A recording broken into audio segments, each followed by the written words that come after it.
Welcome to USM Daily. I'm Cassidy Biss. And I'm Jake Frederick. In today's show, high school journalism students cover the 10-year anniversary of Hurricane Katrina. In our first story, high school students Skype with former CNN reporter Kathleen Koch at the USM Multimedia Workshop. Peyton Neal has the story. Peyton? A former CNN reporter and USM grad, Kathleen Koch, Skyped with 16 Mississippi high school students at the USM Multimedia High School Journalism Workshop. CNN said you can go back to base St. Louis. Basically, we covered the storm. We were in Mobile when it hit and worked our way west every day. CNN was moving all of its correspondence west, city by city, every day. So finally on Thursday, they said you can go back to base St. Louis, but they said we want to see something different. You know, we've seen all these reports of people who lost their houses. Can you give us a different take on it? And I said, well, how about we'll just let the camera follow me as I go back to what's left of my hometown, and I just give you my honest reaction as we're going, you know, from place to place. And so when I promised to do that, give the camera my honest reaction, you just can't stand on the, you know, the lot, the slab that used to be our house and not show emotion. So that at that point in time, I felt it was appropriate. But at the end, it was a little. I turned my back to the camera when I thought we were done, and I think you saw that shot. It was used in the documentary, and I just really just let loose and just sobbed. At that point, I thought they were done shooting, and they kept rolling. I was a little upset that they did and that they used that, but a friend of mine, another correspondent, Zane Vergie, explained to me when I said, you know, I kind of felt violated by that. I thought we were done, and she said, you know, Kathleen, that wasn't your call to use that video or not in your piece, in your documentary. That's your producer's call and your editor's call, because you're too close to the story. And she said, and by showing that emotion, you touched people at home. You maybe got them to care in a way they never did before, because you're someone who came into their living room every evening. So you were like a friend, you were someone they could relate to. And when they saw you cry that way, she said you were able to make them feel the loss that people across the Mississippi Gulf Coast These felt. students learned about Koch's time while creating Saving My Town, A Fight for Bay St. Louis, a documentary representing the struggles Katrina brought to the Mississippi Gulf Coast in 2005. The lead story will be on tonight's 6 o'clock show. This is Peyton Neal with USM Daily. Wednesday, the USM Multimedia Journalism participants heard from Sun Herald photographer Tim Isabel. We go live to Keeley with the story. Thanks, Cassidy. Good evening. On Wednesday, Tim Isbell came to USM to talk about his Katrina story. He offered insight on withdrawing emotions when taking a picture for your job. It's really hard to do. Normally, the camera acts like a shield. When you pick it up, you're concentrating on getting the image, getting the picture. The minute you take the camera down, usually the enormity hits you at that point. You can get a little emotional sometimes. Tim talked about how he felt it was his obligation to get disaster news to the public. The coast definitely was severely damaged by Katrina, so it was important to us to tell the coast story, and for the most part, I think we did a good job. On behalf of myself and the workshop, I would like to thank Tim for giving us the opportunity to sit down and talk to him. I'm Keely Clement. Back to you, Jake. Charlie interviewed photographer Ted Jackson, who covered Katrina in New Orleans. Charlie?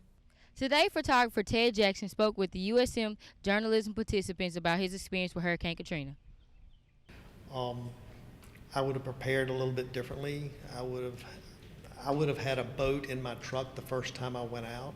The next hurricane I covered after that, not Rita, but the next one that I covered, Isaac, I had a boat, I had a life ring, I had rope in the car with me, because I didn't want to relive some of those moments again without being prepared. So yeah, I think there's a lot of things that we would do differently. Jackson continues to cover Katrina's aftermath to this day. In today's climate, what you really have to focus on is being the best you could possibly be. So many, journalists wear so many hats these days that you're not there just to shoot a still picture now. You're there to get the stories, you get the quotes, you get the video, you get the audio, you get the stills, you tell the story. Later on this week, you'll be hearing more about Hurricane Katrina's touching effects with the rest of the USM Journalism Multimedia Camp participants. I'm Charlie Robinson, signing off. While at the workshop, students went to Hattiesburg High School to hear from Katrina survivors and local writers of the play The Katrina Project, Hell in High Water. It was hard not to be impacted by Katrina.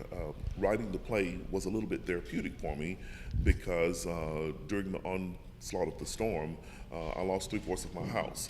So I had 10 rooms at the beginning of the storm, and then I had 2 bedrooms and a kitchen when it was finished.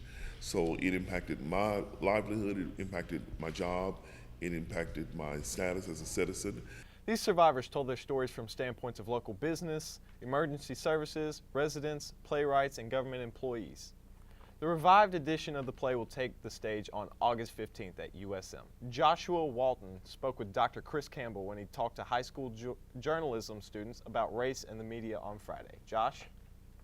USM media professor Chris Campbell said the media slants and prevents stories that provoke bias, feelings, and false stereotypes about African Americans. You know, my experience talking to African Americans is that they're, much more, I think, perceptive, and so if like we were talking about the "if they gun me down" hashtag, I think young African Americans are well aware of the stereotypes that the media proliferates, and so that I don't think it does much damage to the psyche, but I think it, I'm glad to see sort of a push to, people recognizing that this is a problem, and a push to make more people aware of it. I think that's a good thing.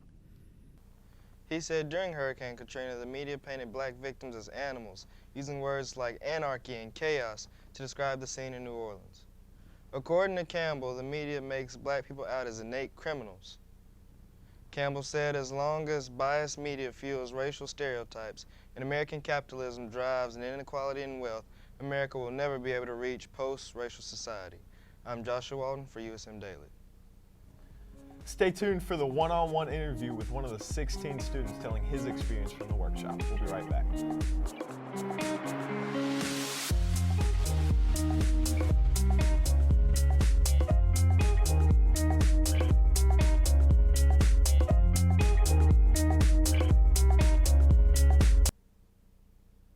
Students from across Mississippi are at the University of Southern Mississippi this week attending a multimedia workshop to expand their horizons in the field of journalism.